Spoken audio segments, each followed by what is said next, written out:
आकाशरे काहींकि रक्तमुखा देखाଯାए जह्न ଏହା କ'ଣ ଭଗବାନଙ୍କ କ୍ରୋଧ ନା କେବଳ ବିଜ୍ଞାନର ଚମତ୍କାର। ପୁରାଣ କହେ ଯେ ଅମୃତ ପାଇଁ ରାହୁ ନାମକ ଅସୁର ସୂର୍ଯ୍ୟ ଓ ଚନ୍ଦ୍ରକୁ ଶତ୍ରୁ ଭାବେ ଗିଳିଦିଏ, କିନ୍ତୁ ବିଜ୍ଞାନ କହେ ଯେତେବେଳେ ସୂର୍ଯ୍ୟ ପୃଥିବୀ ଏବଂ ଚନ୍ଦ୍ର ଏକ ସରଳ ରେଖାରେ ରହନ୍ତି ଏବଂ ପୃଥିବୀର ଛାଇ ଚନ୍ଦ୍ର ଉପରେ ପଡ଼େ ସେତେବେଳେ ଚନ୍ଦ୍ରଗ୍ରହଣ ହୁଏ। ଗ୍ରହଣରେ ଚନ୍ଦ୍ରର ନାଲି ରଙ୍ଗକୁ ଯୁଦ୍ଧ, ରକ୍ତପାତ, ରାଜାଙ୍କ ମୃତ୍ୟୁ କିମ୍ବା ସାମ୍ରାଜ୍ୟର ପତନର ସଂକେତ ମନେ କରାଯାଉଥିଲା, କିନ୍ତୁ ବିଜ୍ଞାନ କହେ ପୃଥିବୀର ବାୟୁମଣ୍ଡଳ ଦେଇ ଯେତେବେଳେ ସୂର୍ଯ୍ୟ କିରଣ ଗତି କରେ ସମସ୍ତ ରଙ୍ଗ ବିଚ୍ଛୁରିତ ହୋଇଯାଏ ଓ କେବଳ ନାଲି ରଙ୍ଗ ଚନ୍ଦ୍ର ପର୍ଯ୍ୟନ୍ତ ପହଞ୍ଚିଥାଏ। ଗ୍ରହଣ ସମୟରେ ଲୋକମାନେ ଉପାସ ରହିବା, ମୁଖ୍ୟତଃ ଗର୍ଭବତୀ ମହିଳା ଏବଂ ସନ୍ତାନଙ୍କ ପାଇଁ ବିପଦ ଥାଏ।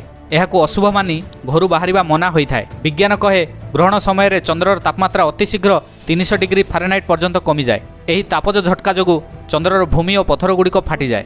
ପୁରାଣ ଅନୁସାରେ ପାପମୋଚନ କିମ୍ବା ଦେବତାମାନଙ୍କୁ ପ୍ରସନ୍ନ କରିବାର ଏକ ସଠିକ୍ ସମୟ। ବିଜ୍ଞାନ କହେ ଚନ୍ଦ୍ର ଓ ତାର ପରିବେଶରୁ ନୂଆ ତଥ୍ୟ ସଂଗ୍ରହ କରିବାର ସୁରକ୍ଷିତ ସମୟ। ଆପଣ କାହାକୁ ମାନୁଛନ୍ତି କମେଣ୍ଟ କରନ୍ତୁ।